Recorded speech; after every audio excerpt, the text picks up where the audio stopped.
So ayun mga kapiga, what's up? Dahil naka community quarantine tayo, so marami tayong time para halikutin yung motor.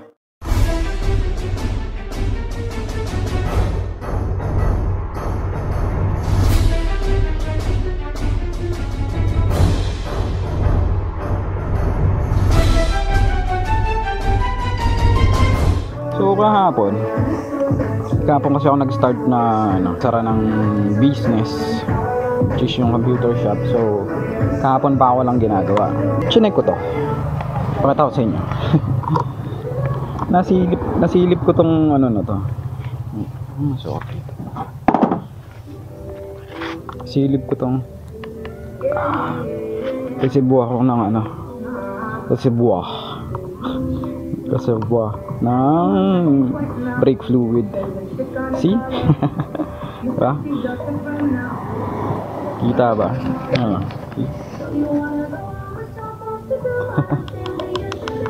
Napakaitim niya na.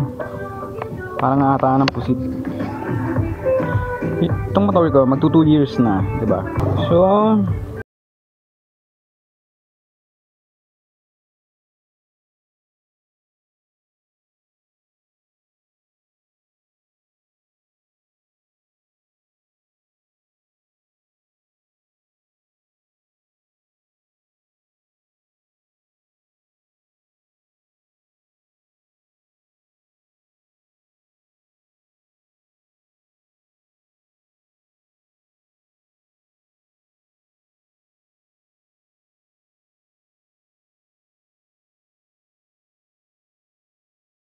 pala mga kabigano, yung paglilinis na gagawin ko is yung lang, budget meal.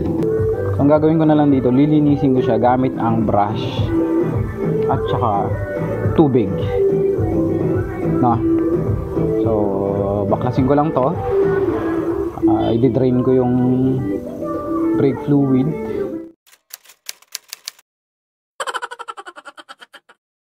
Pasukat natin mga kabigano. So yan, laki na ng kinain. Nalawang na siya. Nabili ko pa to sa Bike Fest, yung IR Inside Racing nung last March 2019. So isang taon na siya. Tagal ko na siyang binili pero hindi ko pa rin kinabit, ngayon pa lang. So yan, isa sa mga good side ng community quarantine. Dami nating magagawa na hindi natin nagawa ng busy tayo, diba? So stick tayo dun sa mga positive positive side. Be positive mga kapiga. Okay, so konting brush pa. Babanlawan ko na lang siya mamaya sa gripo, yung piston. Double piston siya mga kapiga, tapos yung guide dyan. Guide ba to? Tawag rito.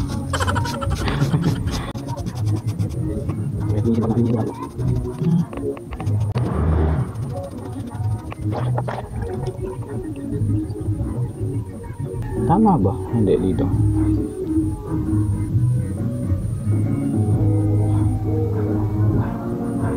Yun na ang masama. Hindi ko tinandaan kung saan ko siya kinuha. Ayan. Feeling ko doon siya. Swak eh.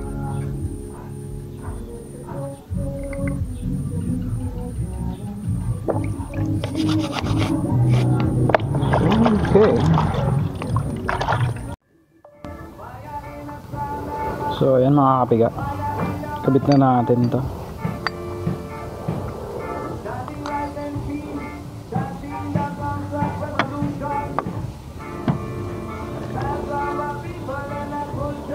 Basahin natin ang brake fluid. Actually wala namang anong kinalaman, pero babasahin ko lang siya para dumulas.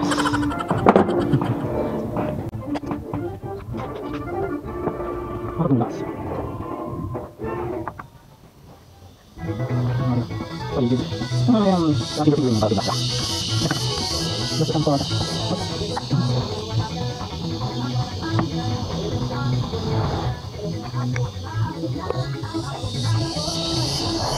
So ito mga kabiga, meron ding special tools para sa ano na ito, yung nagdidiin dito. Since wala tayong ganon, mano-mano. So ayan mga kabiga, mamano-mano natin ito. Kailangan lang natin siyang ipalubog.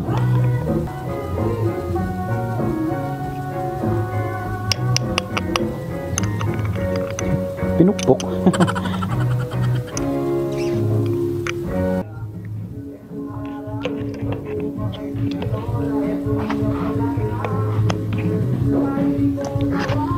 Ako'y napilit, lola, dito ka na.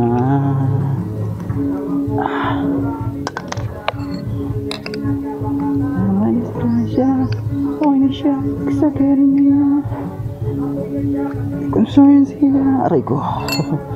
Ang aking tenga, ang sabi ng aking tenga, miss sa loob ng jeepney.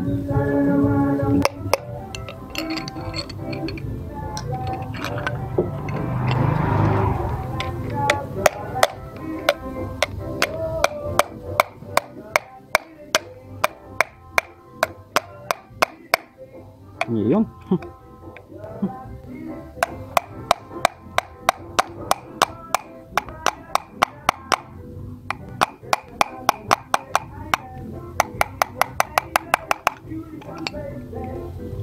So I guess yan na yung pinakasagad niya. Iba na yung tunog eh, wala nang ano, wala nang vacuum. So okay,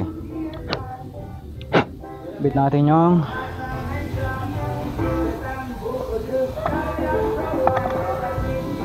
goodness.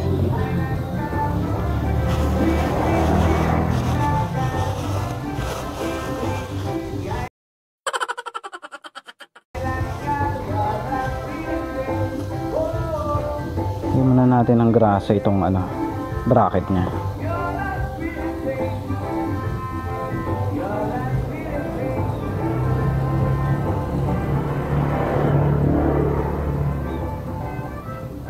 So ayan,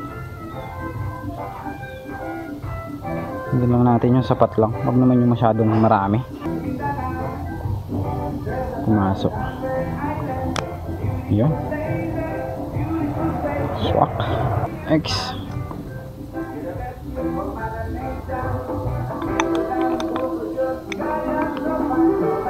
Tama ba yun? Ah, hindi, ito yung ano, last bila. So ayun, oh my god. kulang pa sa diin.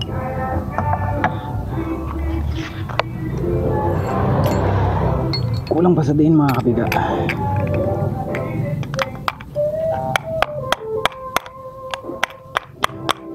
Ayun, sagad na sagad pala talaga siya.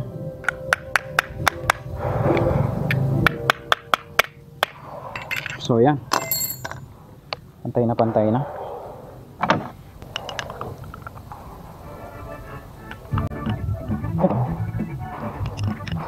So yan, then yung alam ko nung tawag rito. Pasensya nyo na mga kapiga, wala, hindi talaga kabisado yung mga terms. DIY ko lang siya kasi it's mine. So saan balak ipagawa siya sa iba, parang ganun. So ayan,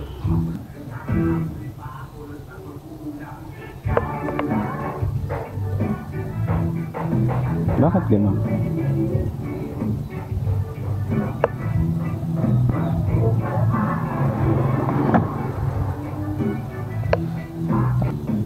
Pag ano, yung pagbi-bleed, buusan na natin. Actually yung mga kabigan, hindi ko alam kung tama itong ginagawa ko, pero kasi ano na lang, sarili kong diskarte. Kasi manggagaling pa rin yan siya mamaya sa taas sa reservoir. Hindi ko alam. Reservoir. Yan. So, kailangan niya pa rin punuin ito mamaya. Diba? Ayun, bula-bula.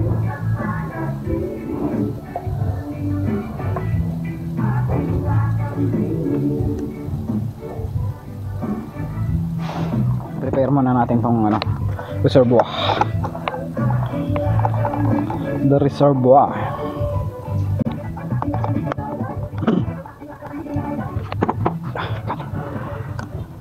So yan, linis lang, and then tapon ko lang tong laman, palitan.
So, sana may balik ko pa yung preno. Sana kumabit pa siya. Diba? Yung pagbi-bleed talaga ang napakahirap sa ganito sa pag ng preno. So, kabit na natin.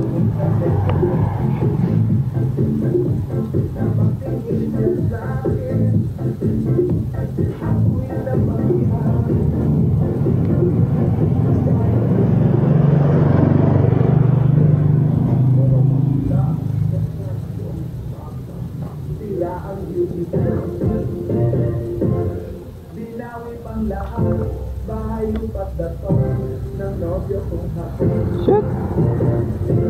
Baliktad. Ayun.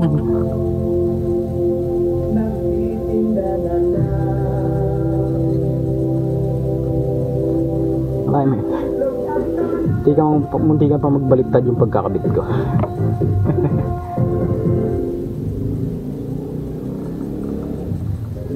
Wait. Munti kang pang magbaliktad o baliktad talaga?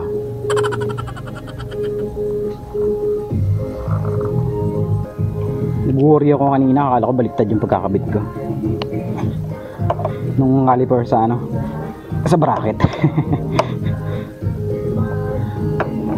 Hindi naman pala. Okay. Medyo ingat sa paghihigpit.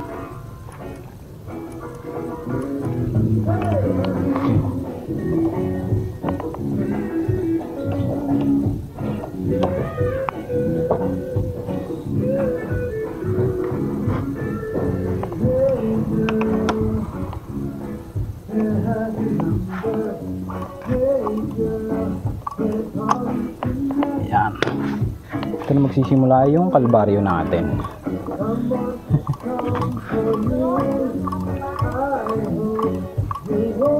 Ayan na, kailangan lang natin palabasin yung mga hangin.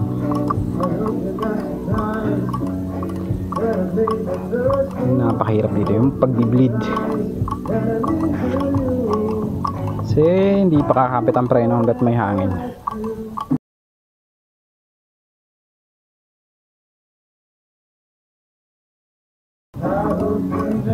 Dalawang taon na hindi ko kung hindi pa dahil sa COVID hindi ko pa nalinis to.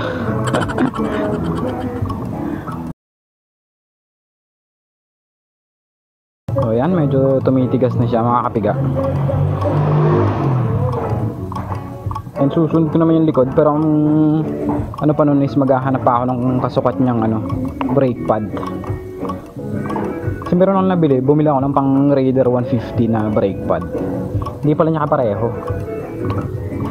Ang kapareho niya pala is CB150, CB250 or RS150.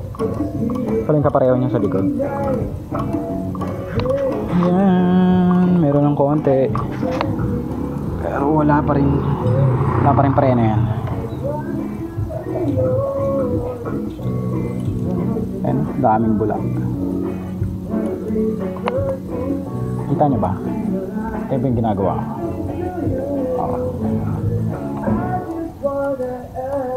Habang binubomba natin yung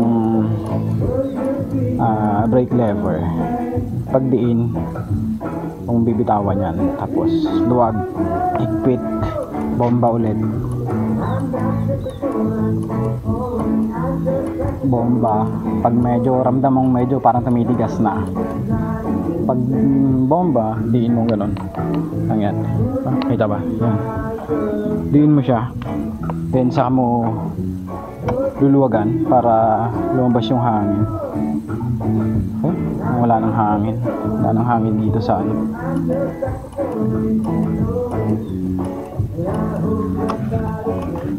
Ayan, dito sa taas ang hangin naman. Ayan. Pero ayan, unti-unti na siyang may tigas na yung lever. So ibig sabihin gumagalaw na yung piston. Tumutulak na yung piston. So ayan, tigas na siya. So konting na lang to. Ayan, konting hangin na lang yan. Kailangan lang natin bombahin. Oops, dahan. Ayan, see, hindi na dumidikit. Ano ba? Nakita nyo? Ayan, hindi na siya dikit na dikit. So may pigil na siya. Makikita nyo naman, kita ba? Ayan. Ayan, ang mga bula-bulang lumalabas. Ganyan lang mag-bleed mga kapigano. Ayan o. Ayan o. Layo na ng agwat. So, pero hindi pa rin yan. Kasi mas maganda yung, di ba, ito yung preno natin. Konting ganun lang meron ng kapit. So, bomba lang ng bomba.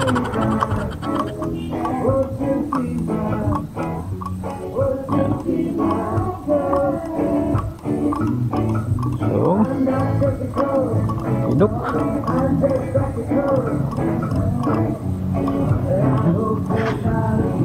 Kumbay natin ulit pasingawin ulit natin dito.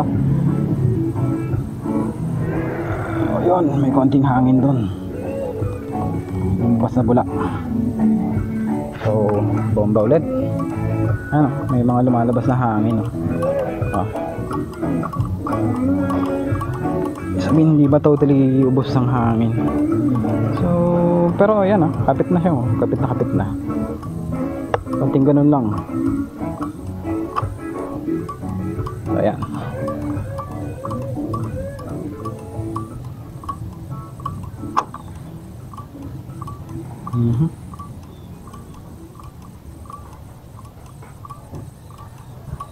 So last,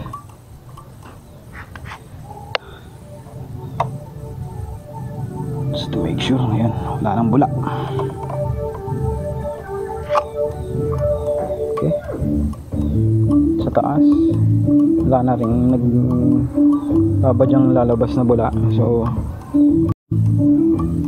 at okay na sa akin tong ganitong ano, pag pipiga kang gano'n ba, oh, kaya na siya ng dalawang daliri, hindi na siya ano, hindi siya dikit. So I think okay na yan.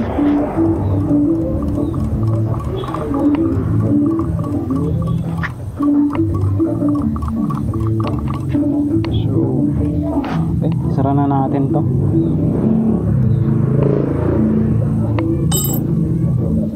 Yeah.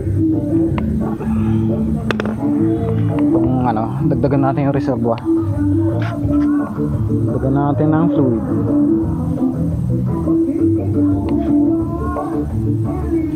So okay, then takip.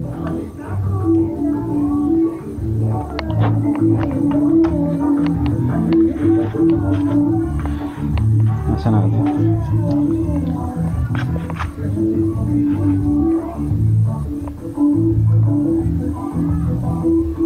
Okay. So itong ano, mga kapigano, reservoir natin, yung reservoir natin, huwag mo siyang pupunuin ng paglagay kasi tatapon din yan dahil dito sa mga to. So ano lang, yun lang, ganun. Yung makita mo lang siya ditong sumakto siya dito sa ano, ito yung gauge natin. So okay, takpan na natin. Yun. Then lock.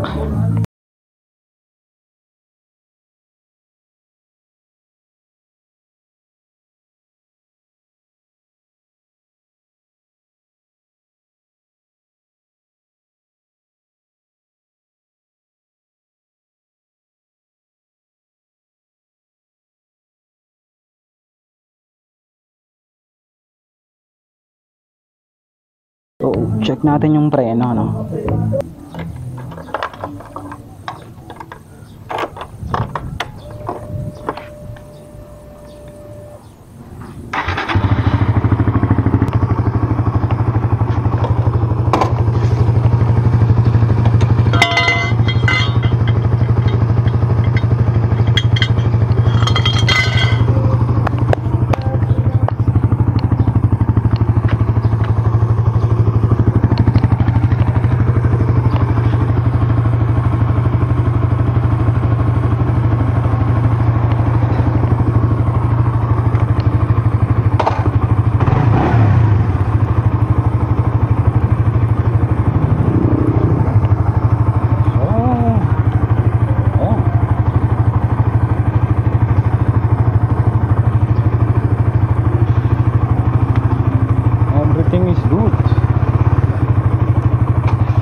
Hindi pa siya ganun ka ano, kapit, pero at least hindi lusot yung preno kasi bago pa lang.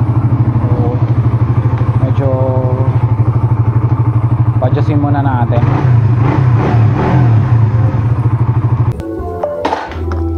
So ito nga pala mga kabigano, ang ginamit kong ano, brake fluid national brand.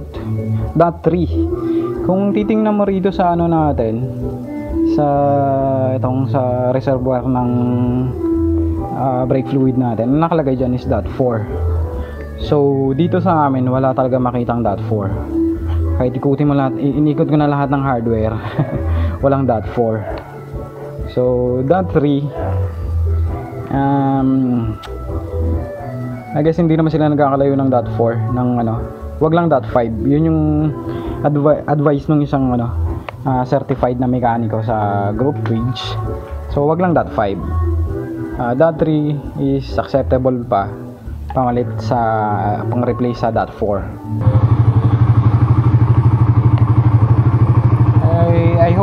I hope may ano, may tulong yung vlog ko na to sa inyo. In case gusto niyo mag-DIY po sa paglilinis ng ano, ng preno ng motor natin. So madali lang naman siya kung tutuusin eh. Kailangan mo lang talagang mag-effort. Pero kung meron ka naman pambayad at ayaw mong mapagod, so pwede mo rin pagawa.